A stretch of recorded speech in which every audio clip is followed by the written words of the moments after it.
美国为什么要坚持检查中国公司的审计底稿呢？是不是在搞区别对待？目前无法获得审计底稿的276家上市公司里，90%都是来自中国的企业。最重要的一个原因是，美国有一种自下而上发起改革的民主传统。那么底稿审查到底是在审查什么？中国政府为什么会有这么大的反应？我个人炒美股也有5-6年了，中概股我也一直都持有几只，毕竟都是咱们身边的公司，到底做得怎么样，业务能力、增长前景都会比美国人看得更深入一点。然后最近一段时间真是应了活久见这个词，中概股集体大涨大跌，波动都是在50%。这些断崖式的下跌或者报复性增长勾起了我极大的兴趣。到底是什么在影响中概股呢？很多人会说，答案很明显啊，就是因为美国要审查中概股的会计审计底稿，中国政府不让，所以中概股最快在2年内就会被美股市场清退，这是重大的负面消息，所以中概股暴跌。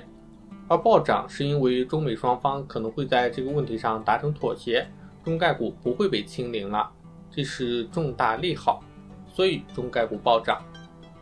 答案确实很明显，但是背后的逻辑却一点也不简单。美国为什么要坚持检查中国公司的审计底稿呢？是不是在搞区别对待？审计底稿是什么？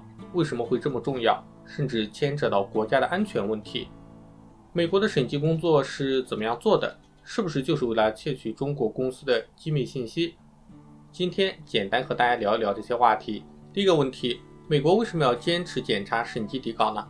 首先我们要明确的是，检查审计底稿机构不是美国政府，也不是 SEC 美国证监会，而是一家名字叫做 PCAOB 的会计师行业独立监管机构。 PCAOB 是上市公司会计监督委员会的首字母缩写。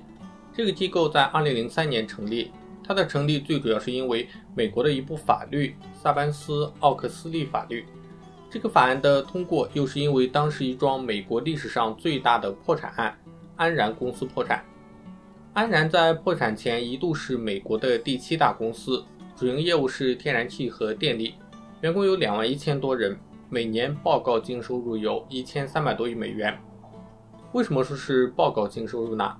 因为安然公司它其实每年并没有这么多的钱入账，它采用了一种非常激进的财务手段。假如安然今年签下了一笔为期10年的电力供应订单，那么它就会把提前这10年的收入算入到今年的收入里面，用固定的电价、固定的供应量计算。说白了就是赚多少钱，今年有多少收入，都是自己说了算。在高管会议上，管理层会问，我们今年需要多少收益来保证我们的股价上涨，那我们就采取这个收益编制财报。很多人包括我自己在内肯定都会认为，这不就是作假吗？这么明目张胆的假财报，会计师事务所就没有审查出来。给安然公司做财务审查的是美国的最大会计师事务所安达信，它也是全球第5大会计师事务所。而为什么我们讲到会计师事务所现在只有4大呢？因为安达信因为帮助安然制作虚假财报名誉扫地，早就注销执照，做不下去了。有趣的是，在美国 SEC 突然宣布调查安然之后，安达信马上开动碎纸机粉碎了几吨关于安然的文件，并且删除了3万封电子邮件。最后安然公司的高管入狱，公司破产，这直接导致了4000人失业，另外有15000名员工的几十亿养老金因为买了安然的股票而瞬间蒸发。安达信方面因为销毁文件的行为被判妨碍司法公正，安达信的名誉受损，接不到新的业务，最终放弃了执照，导致8.5万名员工失业。美国社会之所以这么有活力，最重要的一个原因是美国有一种自下而上发起改革的民主传统。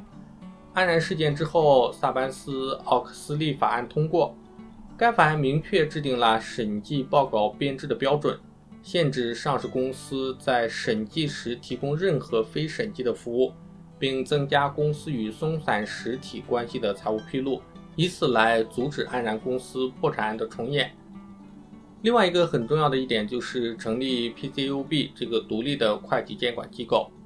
这个机构主要是检查会计师事务所，确保他们的工作遵守职业道德，制作公司的财报，披露公司的信息是正确的。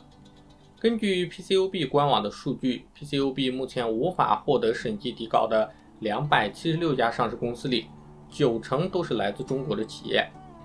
可见美国方面并不是针对中国公司才推出的这个政策，但凡在美国上市的公司都需要遵守 PCAOB 的会计底稿审查。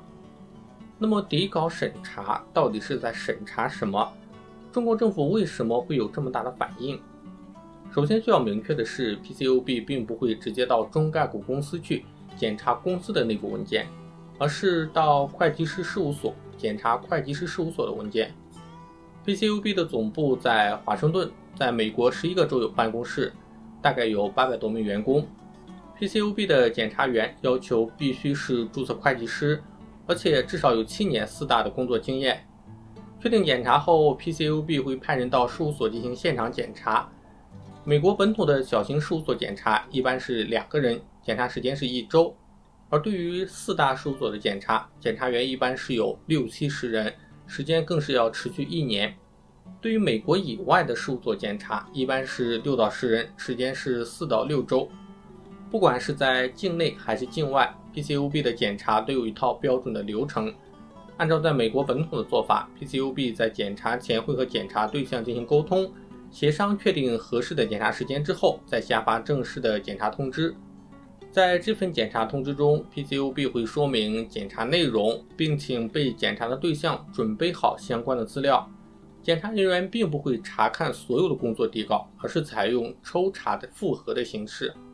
在检查期间， PCAOB 人员的作息时间会和会计师事务所同步，最主要的工作地点是在会计师事务所的会议室。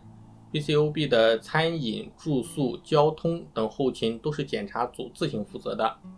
而涉及跨境检查的时候， PCAOB 一般都会和当地的监管机构合作。首先会将检查相关的计划和情况传递给当地的监管机构，由当地的监管机构向事务所提出。检查过程中也是由当地的监管机构主导各种会谈， PCAOB 进行补充提问确认。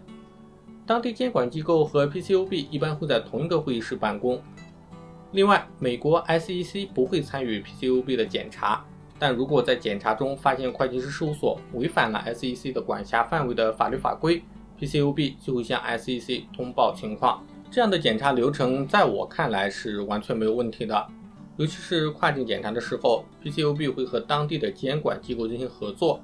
比如果要来中国审查，因为中国的会计师事务所受到财政部门的管辖，所以会有地方财政部门陪同审查，而且所有审查的内容都会提前要求准备。虽然审查底稿会有一些比较敏感的信息，审计底稿就像行车记录仪，详尽地记录着审计过程，大到被审计企业的管理层组织架构、人员构成、政商关系、书面声明、管理建议书，小到有重大事项的往来信件，甚至是项目内部与被审查单位举行的会议记录，全部都记录在案。但 PCAOB 会提前告诉事务所要检查的内容，还给了时间准备。这其实就相当于开卷考试，如果还考不好，就说明真的是没有做好功课。中国政府部门为什么会对 PCAOB 的检查有这么大的反应呢？首先，中国方面执着的是监管主权，也就是说，凭什么让外国人入境检查中国的机构？关于这个问题，我想反问一句：美国凭什么让一家中国的公司在美国上市？既然上市了，凭什么不遵守上市地区的法律法规？日本起初对 PCAOB 入境检查也是非常抵触的。日本注协在2003年向美方明确表示， PCAOB 不应该入境日本检查，而应该信赖日本的会计监管体系。但是在2006年爆出了日本普华永道为化妆品公司加纳宝财务造假的丑闻后， PCAOB 要求单独对日本的5家会计师事务所展开现场调查。日本此时理亏，只能宣布和 PCAOB 达成联合检查的协议。而在瑞幸咖啡财务造假之后，中国政府还是如此的硬气，让人不禁联想，不允许检查的真正目的是什么？中国政府的观点认为，跨境检查涉及数据主权及国家安全保密问题，而这两个问题更加的难以量化，也难以公开讨论。PCAOB 表示，他们不会留存审计工作的底稿，他们也不需要检查所有的工作底稿。另外，根据 PCAOB 公布的信息，英国、德国等国的监管部门在与 PCAOB 签订谅解备忘录的时候，还会签订特别的数据保护协议，要求 PCAOB 承诺在检查中所获得的数据只能用于会计监管的用途。那么中国是否也能探索走这么一条道路呢？比如像阿里巴巴、哔哩哔哩这样的消费行业公司，真的会有颠覆国家政权的机密文件吗？而对于电信、航空、军事、石油、天然气等公共事业公司，其实也本不该去海外上市，不然外资进来了，他们不都变成境外势力了？其实关键还是信任问题，信任问题说到底还是一个国家的自信力。